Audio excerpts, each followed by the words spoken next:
My name is Allison.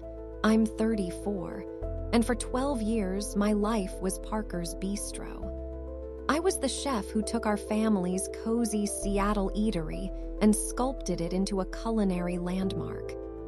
I poured my heart into every dish, worked until my hands ached, and eventually secured a $1 million contract with the prestigious Pacific Lux Hotels. Then, my parents decided the future of the restaurant belonged to my younger sister, Courtney, a woman who genuinely couldn't differentiate a spatula from a whisk. So I walked away, and I took my relationships with me. A week later, that $1 million deal vanished. When my dad finally called, his voice tight with panic, I told him, "You should probably consult your new CEO." If you've ever been pushed to the side in a family enterprise, you'll want to hear this. Go ahead and like, subscribe, and tell me your own story in the comments. It's time we talked about fighting for what you're worth. Parker's Bistro is nestled right in the soul of Seattle, a warm haven where the scent of lemongrass and sizzling garlic drifts down the street, luring people in from Capitol Hill to Pike Place. It was my grandfather, Raymond Parker, who first opened its doors in 1978. He transformed a tired old diner into a destination for innovative American-Asian fusion. As a little girl, my toys weren't dolls. They were woks and sauté pans.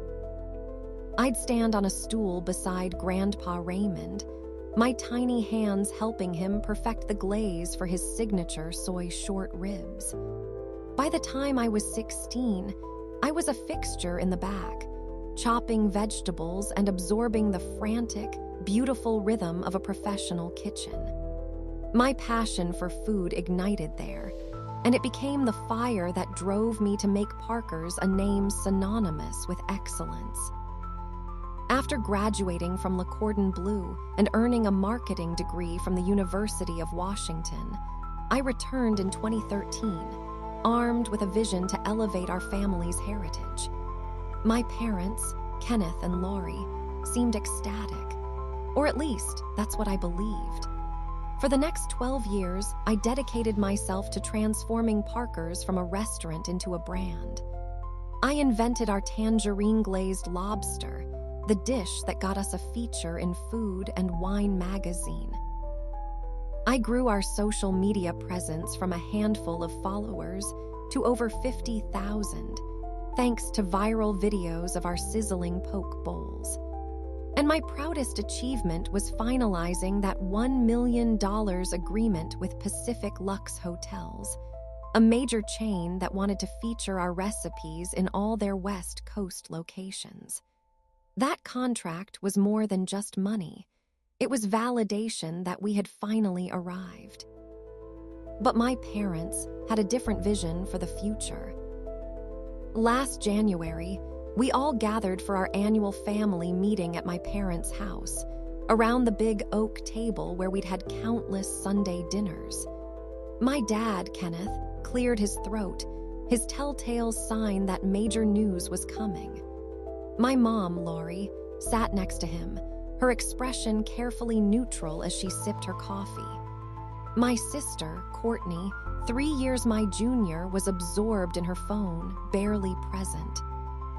I leaned in, my mind buzzing with possibilities, thinking he was about to greenlight my proposal for a second location in Portland. "We need to discuss our leadership structure," Dad started, his tone uncharacteristically formal. "Your mother and I have decided it's time to appoint a CEO for Parker's Bistro. We feel Courtney is prepared to lead the company." The air in the room went still. I felt my smile freeze on my face. Courtney finally looked up from her phone, a small, triumphant smirk playing on her lips. I looked at my dad, certain this had to be some kind of joke. Courtney, the sister who spent her college summers at tech startups, who had never properly held a chef's knife, and who once managed to burn a simple pot of rice so badly we had to evacuate the kitchen. She was going to be in charge of my world. "Dad, I'm not sure I understand," I managed to say, my voice strained. "I've been running the kitchen, designing the menu, and managing all our partnerships for years. I'm the one who brought in Pacific Lux. I have the culinary education and the marketing degree." "Courtney has an MBA," Dad interjected, his voice firm. "She has the business sense we need to scale the operation. You're brilliant in the kitchen, Allison, but true leadership requires a more expansive vision." "Expansive vision?" I echoed, a hot wave of anger rising in my chest. "I doubled our profits. I got us featured in every major food festival between here and San Francisco. What has Courtney done? She botched our anniversary dinner last year because she forgot to order half the key ingredients." Courtney rolled her eyes. "Oh, relax, Allison. You're great with the food, but I'm the one who can turn this into a national chain. We can't have your complicated lobster dishes slowing down the line." "Slowing down the line?" I snapped back. "That complicated lobster is the reason Pacific Lux even talked to us. It's our #1 seller." "That's enough," Dad said, holding up a hand. "This isn't a competition. Courtney has the strategic mind to elevate this business. You'll continue to run the kitchen, Allison, under her supervision." Under her supervision. The words felt like a physical blow. I looked at my mom, desperately hopping for support for her to say anything. She just continued to stir her coffee, refusing to meet my gaze. "It's for the best," she mumbled into her cup. I sank back into my chair, my mind reeling. I had poured my life into this place, working 16-hour days, perfecting recipes late into the night, charming suppliers, and pitching executives. I had built a foundation of trust with people like Eric Marshall, the senior representative from Pacific Lux, who worked with me because he knew I consistently delivered quality.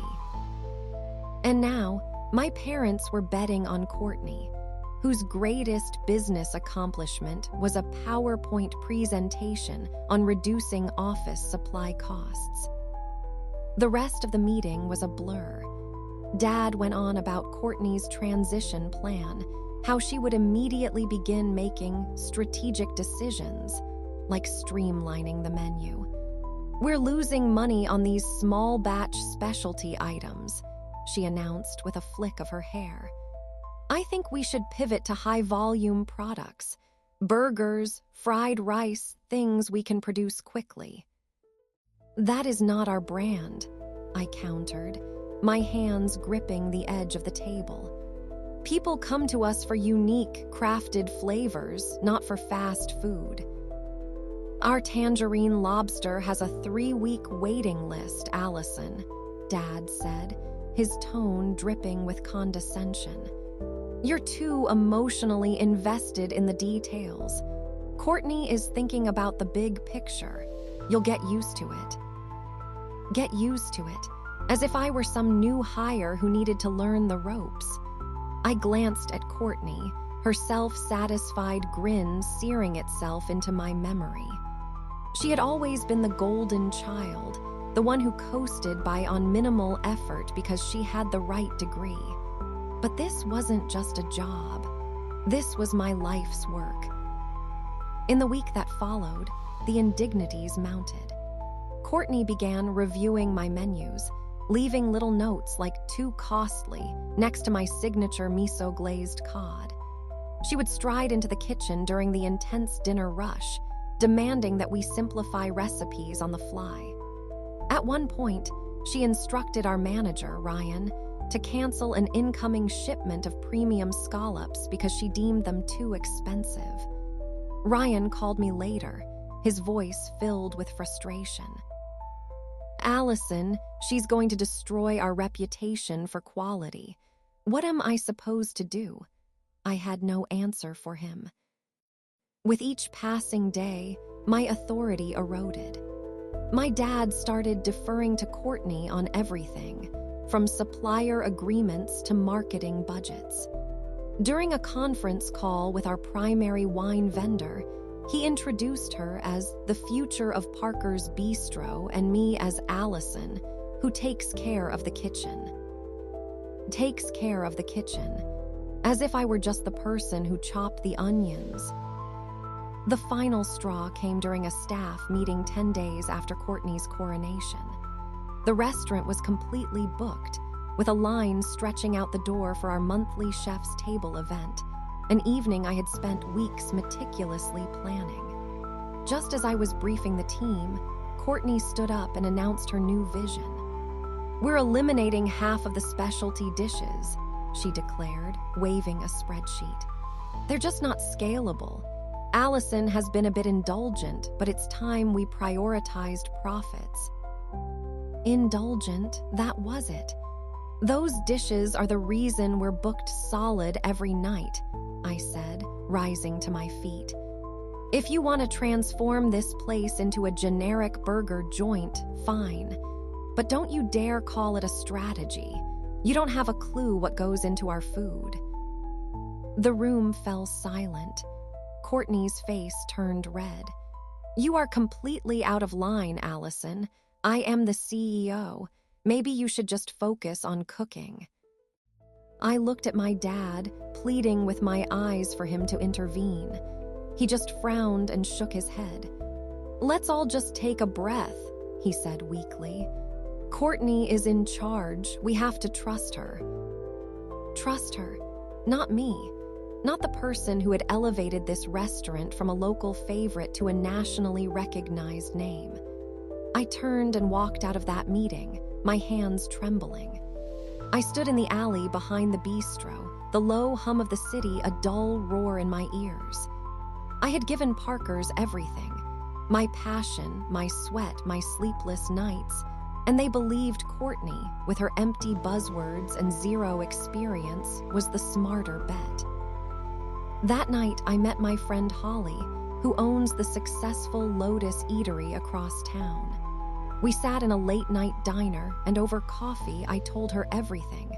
The meeting, Courtney's smug attitude, my father's betrayal. Holly listened intently, her gaze unwavering. "Allison," she said, "you are one of the most talented chefs in Seattle. If this wasn't your family's restaurant, would you tolerate this for a second?" "No," I replied instantly. "I'd be gone." "Then why is this any different?" she asked gently. "Your grandfather may have built the walls, but you built its reputation. Don't let them convince you you're worth less than you are."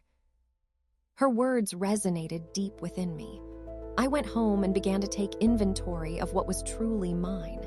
My recipes, my contacts, my partnership with Eric. These weren't just company assets. They were the product of years of hard-earned trust. If my own family couldn't see my value, then I would have to show them exactly what they were about to lose. By the time the sun came up, my path was clear. I wasn't just leaving a job. I was leaving a family that refused to see me.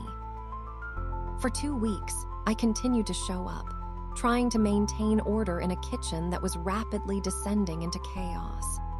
Courtney, armed with her MBA and a profound ignorance of the restaurant world, acted as if she were a seasoned pro.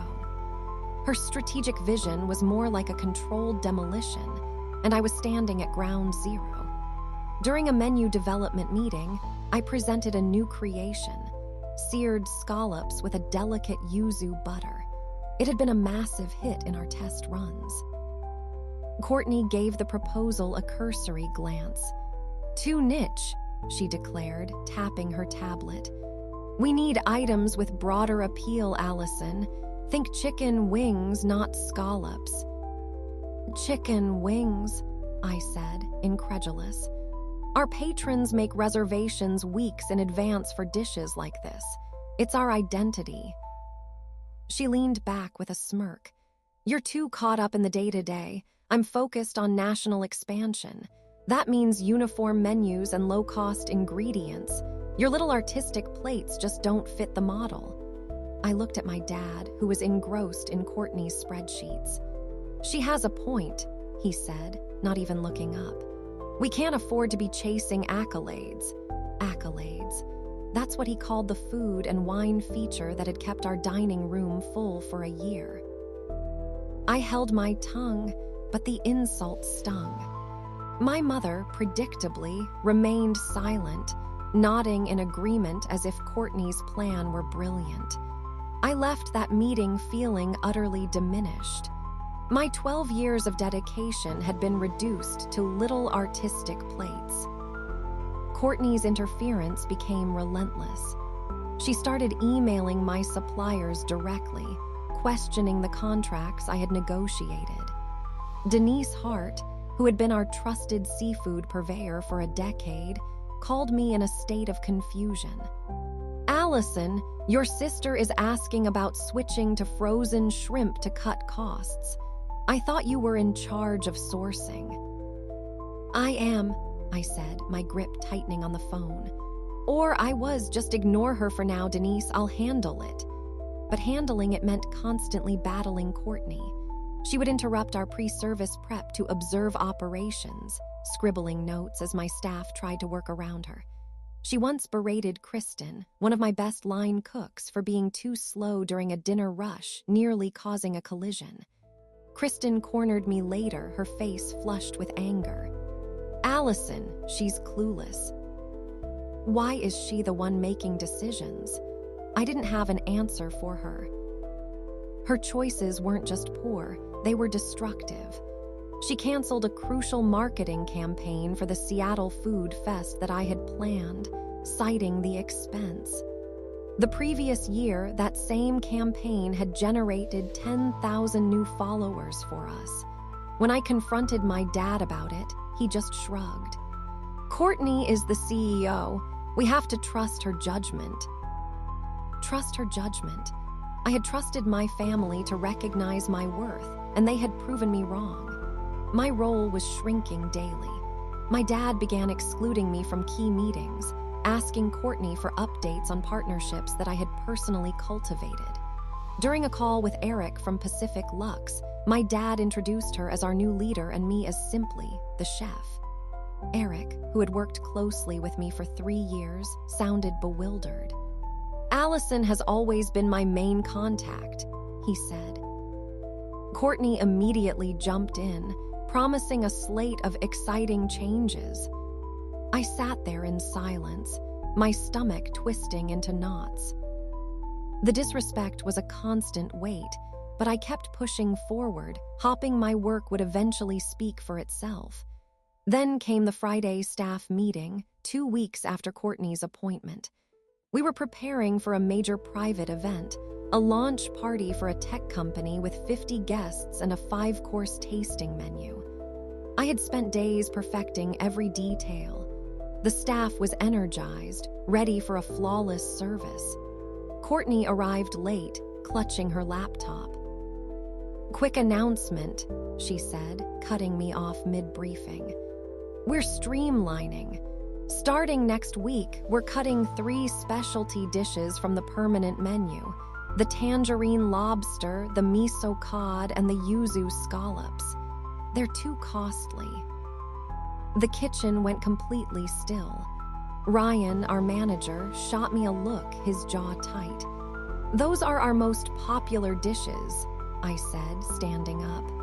They're the reason people come here. You can't just... I can, Courtney snapped. I'm the CEO. We're losing money on your fancy ingredients. Burgers and fried rice are cheaper, faster, and will sell just as well. Losing money, I shot back. Our highest profit margins are on those dishes. I have the data to prove it. My dad held up a hand. Allison, that's enough. Courtney has run the analysis. We're proceeding with her plan. I stared at him, my heart pounding in my chest.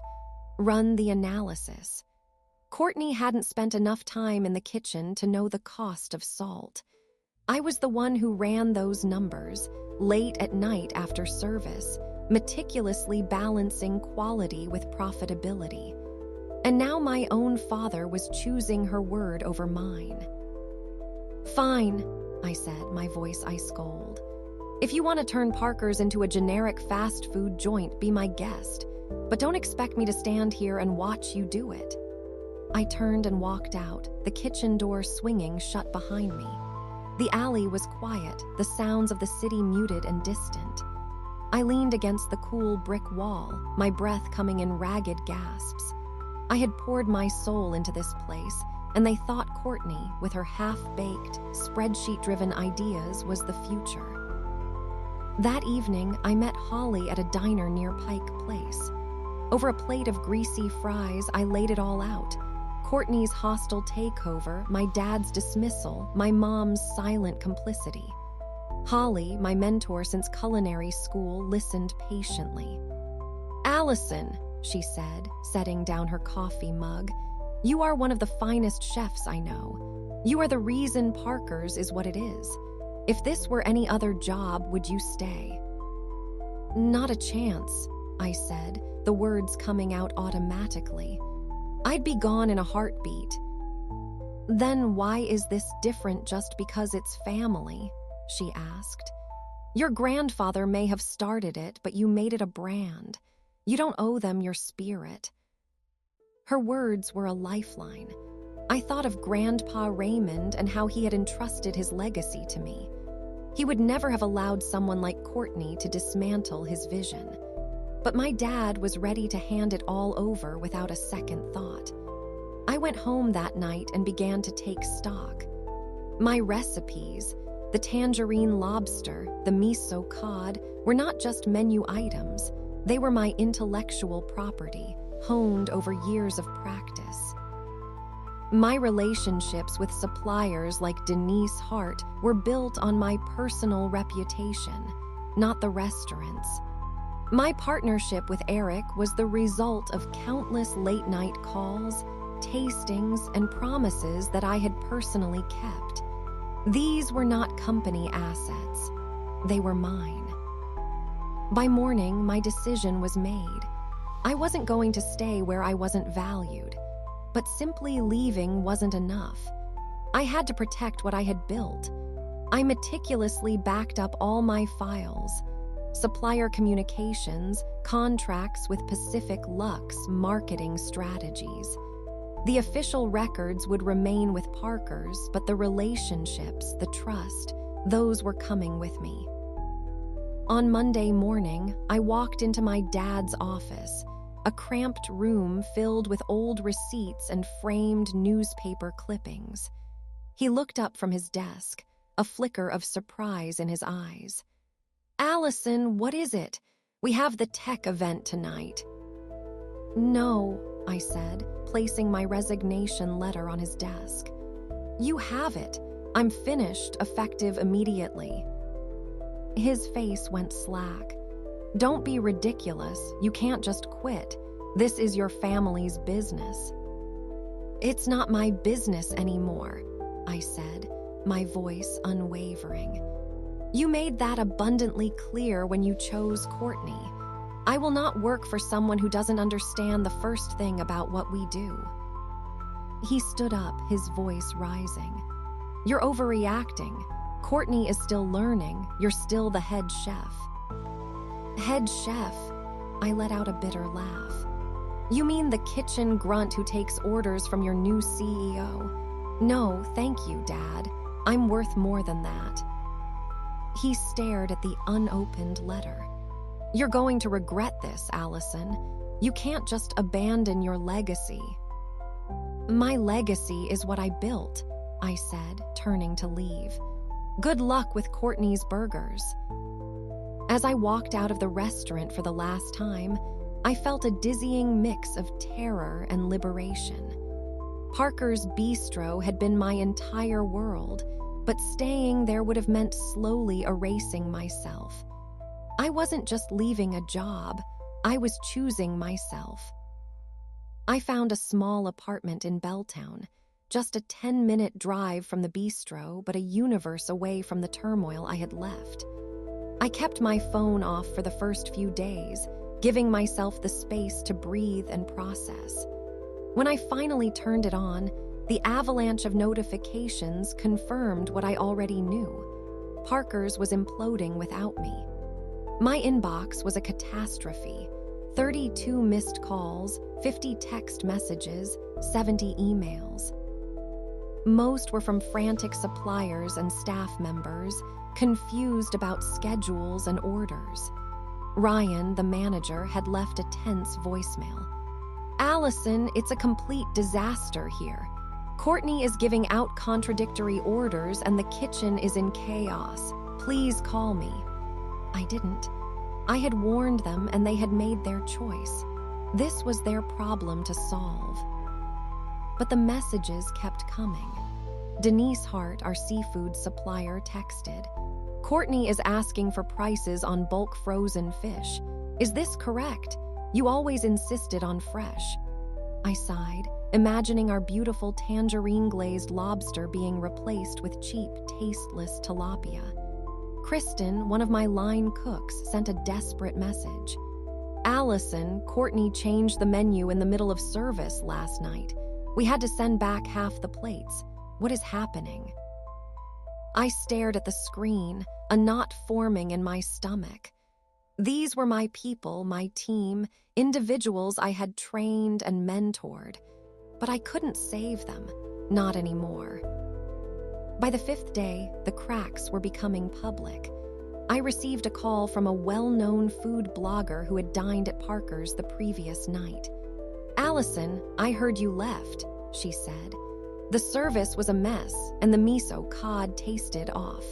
Is the bistro going in a new direction?" I kept my voice neutral. "I'm no longer there. You'll have to direct your questions to the new CEO." The long pause on her end told me she had heard the unspoken message in my tone. The decisive blow came on day 8. My phone rang, and it was Eric from Pacific Lux Hotels. Eric and I had forged a strong professional bond over 3 years, fine-tuning menus and building a partnership. That $1 million contract was built on mutual trust as much as it was on food.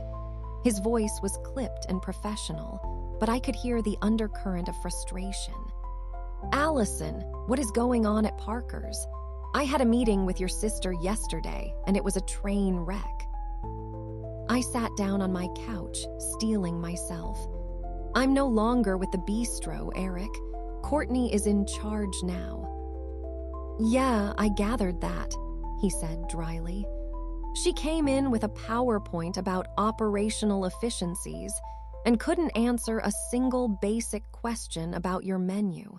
She talked about phasing out the signature dishes for more cost-effective alternatives. That is not the deal we made." My jaw tightened, phasing out the very dishes that had secured the deal. "What did she say exactly?" "She pitched me on burgers and generic stir-fries," Eric said, his tone flat. "Said it would streamline production.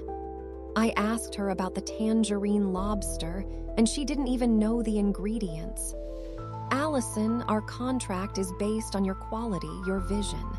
If that's gone, then we're gone." I closed my eyes, the weight of his words pressing down on me. Pacific Lux wasn't just another client. They represented a third of our annual revenue. Losing them would cripple Parker's. "I'm sorry, Eric," I said quietly. "I'm not in a position to fix this." "I know," he said, his voice softening slightly. "I'm just giving you a heads up as a professional courtesy. I'm recommending that we terminate the contract. But if you're planning on landing somewhere new, let me know. We would love to work with you again." The call ended, and I sat in silence, staring at the bare walls of my apartment. A part of me felt a grim sense of vindication. I had told them Courtney wasn't ready. But another part of me ached for the bistro, for my grandfather's legacy, and for the staff who would be caught in the crossfire. I didn't want Parker's to fail, but I couldn't save it on their terms. That evening, my phone lit up with my dad's name. I let it go to voicemail. His message was short and strained. "Allison, we need to talk. There's some confusion with the suppliers. Call me." An hour later, another message arrived.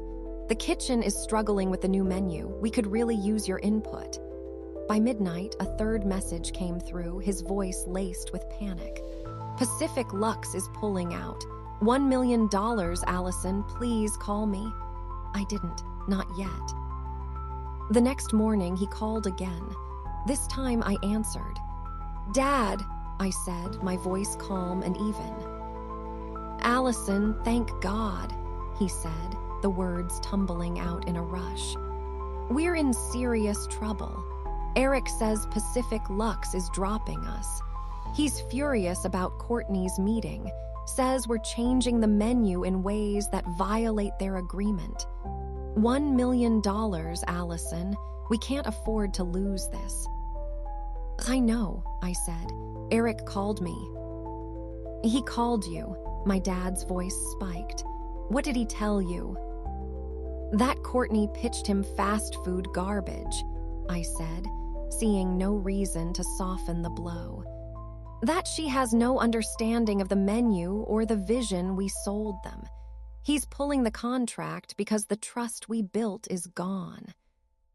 My dad was silent for a moment. Then his tone became urgent. "You have to come back, talk to Eric. You know how to smooth things over with him." I laughed, a sharp, bitter sound. "Smooth things over, Dad. I built that partnership from the ground up. 3 years of tastings, revisions, and late-night emails. You really think I can just walk back in and magically fix the mess Courtney made?" "You're the only one who can," he pleaded. "This is your family's business, Allison. We need you." The words stung, not because they were untrue, but because they were far too late. "If you needed me, why did you appoint Courtney as CEO?" I asked. "I was running the entire operation, kitchen, partnerships, marketing. You pushed me aside for someone who can't even name our most popular dish." "It wasn't about pushing you aside," he said defensively. "Courtney has the business skills. We assumed you would stay on as head chef." "Head chef under Courtney," I countered. "That's not a position, Dad. That's a demotion. You made your choice, and now you're dealing with the consequences." He let out a heavy sigh. "What do you want me to say? That we made a mistake? Fine. We should have consulted you first. But right now, we're about to lose $1 million. Please come back, Allison." I gripped the phone, my resolve hardening. "If you want my help, this isn't about me coming back to clean up your mess. This is about you recognizing my value. Equal partnership, real authority, not some meaningless title." There was another long pause. "We can discuss that," he said, his voice cautious. "But we have to fix this with Pacific Lux immediately. Can you just call Eric?" "No," I said firmly. "Not until we are on the same page. I am not going to bail you out just to be pushed back into the kitchen when the crisis is over." "Allison, be reasonable," he said, his frustration mounting. "This is not the time for pride." "It's not pride," I replied. "It's respect. You figure out what you're willing to offer, Dad, then we can talk." I hung up, my heart racing. Saying no was terrifying, but it also felt profoundly right. For years, I had bent over backwards, assuming that my hard work would earn me a seat at the table. But hard work meant nothing when my family saw me as just the chef. Holly's words echoed in my mind. "Don't let them dim your worth." I wasn't going back unless they were ready to see my light. Over the next 2 days, the calls and messages continued.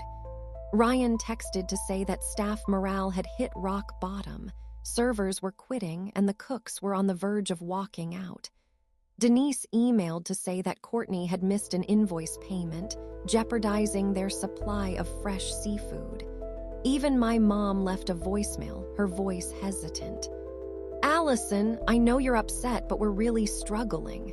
Can we please talk?" I didn't reply. My mother's silence during that family meeting had been just as painful as my father's decision. By day 10, the fallout was public. A prominent local food critic published a scathing review, calling Parker's a shadow of its former self. Yelp was flooded with complaints about inconsistent food and abysmal service.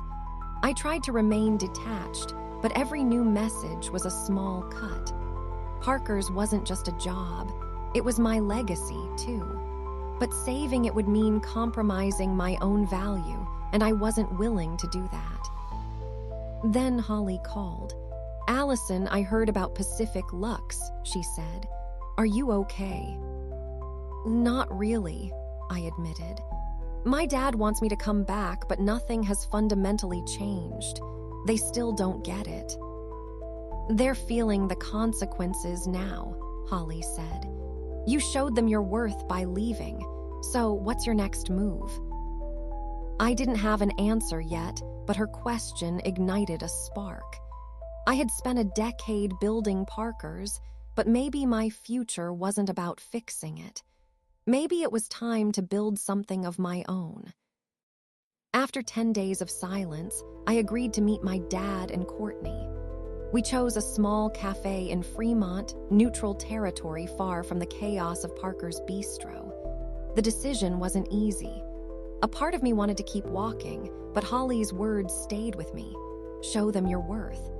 I wasn't going back to rescue their failing business without a fundamental change. With the $1 million Pacific Lux contract gone, they were desperate. For the first time, I was in a position to set the terms. I arrived early and chose a corner table. The cafe was alive with the morning rush, the air filled with the scent of coffee and the sound of laptops clicking. I wore a professional navy blazer, sipped my espresso, and mentally reviewed my conditions: equal partnership, significant equity, and public recognition. These were non-negotiable. For the first time in years, I felt like I was holding all the cards. Dad and Courtney arrived at 10 o'clock sharp, both looking exhausted. Dad's tie was crooked, and Courtney, usually so polished, had her hair pulled back in a messy bun, her blazer wrinkled. They slid into the booth opposite me. "Allison," Dad said with a forced smile. Courtney just stared, her lips pressed into a thin line. "Dad, Courtney," I acknowledged, my tone even. Dad got straight to the point. "Allison, we're in a terrible position. Pacific Lux has officially pulled their contract. Eric said they expected your menu, your standards. We need you to fix this." I took a slow sip of my espresso. "I know. Eric called me. He said Courtney pitched him on burgers and stir-fries, not the refined dishes we had agreed upon. He's terminating the contract because the trust we built is gone." Courtney's face flushed. "That's not fair," she snapped. "I was presenting a plan for cost efficiencies. You're the one who abandoned us, Allison, leaving us to deal with your mess." "My mess?" I raised an eyebrow. "I spent 3 years building that partnership with Eric. Countless tastings, revisions, and late-night calls. You destroyed it in a single meeting because you don't even know our own menu." "Enough," Dad cut in. "This isn't about placing blame. We're losing $1 million, Allison. Eric won't even take Courtney's calls. You have to intervene." I leaned back and crossed my arms. "Intervene? How, Dad? As head chef taking orders from Courtney? That's not going to happen. If you want my help, we need to address the real reason I left." Dad sighed, rubbing his temples. "Fine, what do you want?" This was the moment. First, I want to know why you chose Courtney as CEO. The real reason, not some line about business acumen. I managed the kitchen, the partnerships, and the marketing for 12 years. Why was that not enough? Dad glanced at Courtney, who was now fidgeting with her latte. The board, which is your mother, and I thought Courtney's MBA made her a better fit for long-term growth, he said. She has the qualifications to scale the business, maybe open new locations. You're a phenomenal chef, but we needed a corporate leader. A leader, I repeated, my voice cold. So my culinary degree, my marketing degree, and the $1 million contract I secured don't count as leadership. You chose someone with a piece of paper over someone with a proven track record. It's not just about that, Dad said defensively. The industry is changing. Courtney's vision aligns with that. Her vision, I said, leaning forward, is burgers and frozen shrimp. That is not Parker's. That is not what Grandpa Raymond built, and it's not the brand I created. Courtney slammed her cup down on the saucer. You're being so dramatic, Allison. I'm trying to make us profitable, not just chase features in magazines. You're just angry you didn't get the title. I met her glare without flinching. I'm angry because I earned my position and you were handed yours. You've never worked a dinner rush, balanced a menu, or closed a major deal. You're not a leader, you're a liability. Stop it, both of you, Dad said, his voice rising. Allison, we're here to find a solution, not to rehash old arguments. Pacific Lux is gone unless you talk to Eric. What will it take to get you back? I took a deep breath. Equal partnership with Courtney, not working under her. Real, shared decision-making power. Second, significant equity in the bistro that reflects the value I've added. Third, a public acknowledgement of my role in building this brand, not just as someone who handles the kitchen. Courtney's jaw dropped. Equal partnership, that's ridiculous. I'm the CEO. I don't want your job, I said. I want the position I've earned. I doubled our revenue and landed our biggest contract. You lost that contract in a week. Tell me again why you deserve to lead alone. Dad held up a hand to silence Courtney. Equity, he said, his voice tight. This is a family business, Allison. You'll get your share one day. One day isn't good enough, I replied. I've fundamentally increased the value of Parker's. I'm asking for what's fair, not a vague promise that could disappear at the next family meeting. Courtney scoffed. This is blackmail. You're taking advantage of a crisis to seize power. I turned to her, my voice calm but firm. No, Courtney, I'm stating my worth. If a competitor offered me a position tomorrow, and believe me, they would offer me authority, equity, and respect. Why should I expect any less from my own family? My dad's expression shifted. He was looking at me as if for the first time, not as his daughter, but as a key player he couldn't afford to lose. If we agree to this, he said slowly, how would you fix the situation with Pacific Lux? I'd call Eric, I said. I'd explain that we're restructuring the leadership and that the quality and menu he signed on for are secure. I'd bring him samples of our upcoming seasonal dishes to prove it. He'd listen because he trusts me, not just the restaurant. And you're certain he'd come back? Dad pressed. I'm certain I could try, I said. One bad meeting hasn't completely destroyed our relationship, but ignoring me will. Dad exchanged a look with Courtney, whose face was a mixture of anger and resignation. We need to speak with our lawyer, he said finally. Draw up the terms, make it official. Fine, I said. I have a lawyer too. I hired one the day I left. Courtney's eyes widened. You have a lawyer? This is business, I said, not just a family squabble. But then something inside me shifted. I had come here prepared to fight for my place at Parker's. But Holly's question, what's next, lingered in my mind. Did I really want to go back, even on my own terms, to a place that only valued me when they were on the brink of collapse? I thought about Grandpa Raymond, who built the Bistro out of pure passion. I loved it too. But maybe my future wasn't about cleaning up their mess. Actually, I said, setting down my cup, there's another option. I'm not coming back. I'm going to start my own restaurant. My dad froze. What? I have the skills, the contacts, and the vision, I said. Eric has already hinted that he would work with me. Holly has offered to be my partner. I don't need Parker's to be successful. I've already proven that. Courtney let out a sharp laugh. You're bluffing.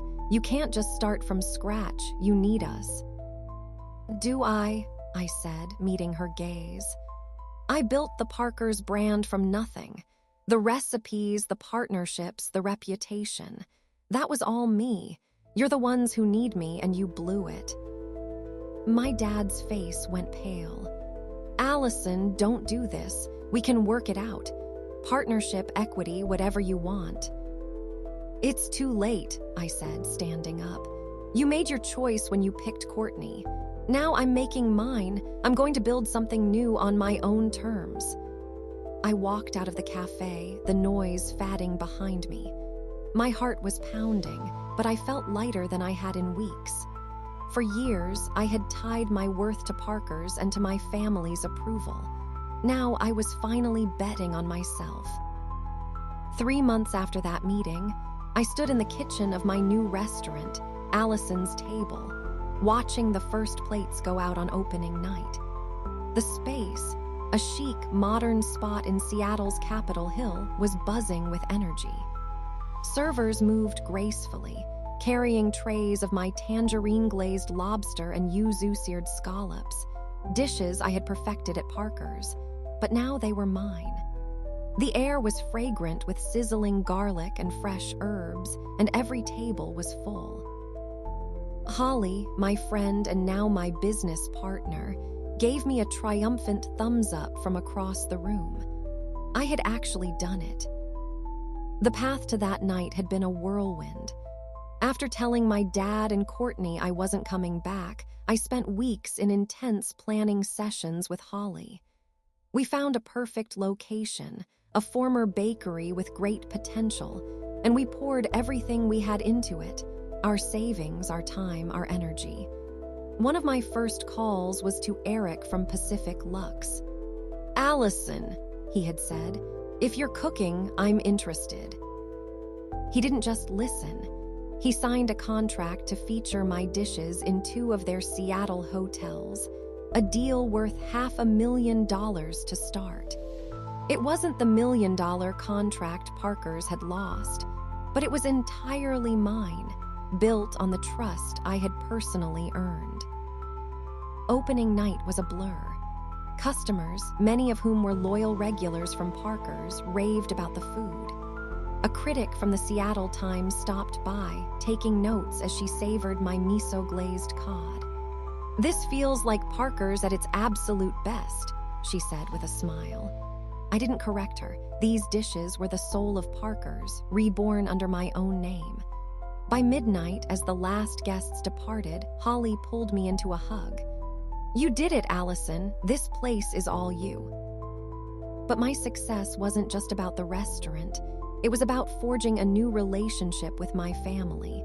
A week after our tense cafe meeting, my mom called, her voice softer than I had ever heard it. Allison, can we meet? Just the 2 of us. We sat in a quiet coffee shop, far from the shadow of the bistro. I should have spoken up, she said finally. I knew how much you contributed to Parker's, the menu, the partnerships, everything. I let your father's decisions stand because I didn't want to cause conflict. Why didn't you say anything? I asked, my voice raw. You saw what I was doing for that place. She sighed, her hands trembling slightly. I grew up in a world where men led and women supported. I was wrong, Allison. Watching you walk away made me realize how much we had taken you for granted. Her words were a balm on a deep wound. I'm so proud of you, she said, reaching for my hand. You're doing what I never had the courage to do. That conversation didn't erase the past, but it opened a door for us to rebuild. Courtney was a more difficult challenge. Parker's Bistro was struggling. Their Yelp reviews plummeted, staff continued to quit, and suppliers like Denise Hart were demanding cash on delivery. Courtney called me about a month after our meeting, her voice clipped but less hostile. Allison, I didn't realize how hard this would be, she admitted. I thought I could handle it. You thought a spreadsheet could run a restaurant, I said, not unkindly. It takes more than that. I know, she said quietly. I'm sorry I was so dismissive. Can we talk sometime? Not about work, just as sisters. I hesitated, but she was still my sister. Yeah, I said finally. Let's start there. We met for drinks a week later. It was awkward at first, but she admitted she had leaned too heavily on her MBA, ignoring the heart of the business. I didn't gloat. My leaving had made the point for me. Over time, we began to rebuild our relationship, not as competitors, but as family. My dad was the last to come around. He didn't contact me until Allison's table received its first glowing review. He showed up at the restaurant unannounced, standing awkwardly by the bar. Allison, he said gruffly, this place, it's really something. Looks like you didn't need us after all. I needed you to see me, I replied, wiping my hands on my apron. You didn't, so I had to do this for myself. He nodded, his gaze fixed on the floor. I was wrong, he admitted. I thought Courtney's degree made her the logical choice. I didn't realize how much of Parker's was you. It wasn't a perfect apology, but it was a start. I invited him to sit down, poured him a glass of wine, and we talked, not about business, but about Grandpa Raymond and the early days of the bistro. He started visiting once a month, not to meddle, but to eat and to listen.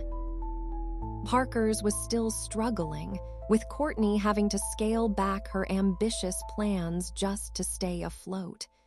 They were surviving, but not thriving. I felt no satisfaction in their difficulties. My goal had never been their failure. It had been my own freedom. Running Allison's table brought a sense of clarity I had never expected. Every day, I walked into a kitchen filled with a team I had personally chosen, cooking food that I loved. Ryan, my former manager, joined me, weary of Courtney's chaotic leadership. Kristen, my line cook, followed soon after, saying, I'd rather cook your food than anyone else's. Even Denise Hart signed on as my seafood supplier with a grin. Couldn't let you open without me, she said. My loyal customers followed, filling my tables and celebrating familiar flavors in a new, vibrant space. One evening, as I carefully plated a dish for a critic, I thought about Grandpa Raymond. He had started Parker's with little more than a dream. He taught me that food was more than just ingredients. It was about heart, story, and connection. I had brought that philosophy to Allison's table, not to prove anything to my family, but because it was an inseparable part of who I am. Leaving Parker's wasn't about abandoning his legacy. It was about honoring my own. The lessons were hard-won. For years, I believed that hard work alone would earn me respect. But respect isn't something that's given. It's something you claim. Walking away was the most difficult decision of my life, but it was also the most empowering. It forced my family to confront their mistakes, and it forced me to confront my own worth. I wasn't just a chef or a daughter. I was a woman who knew her value and refused to settle for anything less. Now, standing in my own kitchen, watching my team move in perfect sync, I feel a profound sense of peace. Allison's table isn't just a restaurant. It's proof that sometimes you have to build something new to become who you were meant to be. My family is still in my life, but now it's on my terms. My mom's support is unwavering. Courtney's respect is slowly growing, and my dad's visits feel like we're rebuilding a bridge, one meal at a time. If you've ever had to walk away from something to prove your worth, I would love to hear your story. Share it in the comments below, and let's continue this conversation. Knowing your value isn't selfish, it's the beginning of freedom. And sometimes, freedom means building your own table.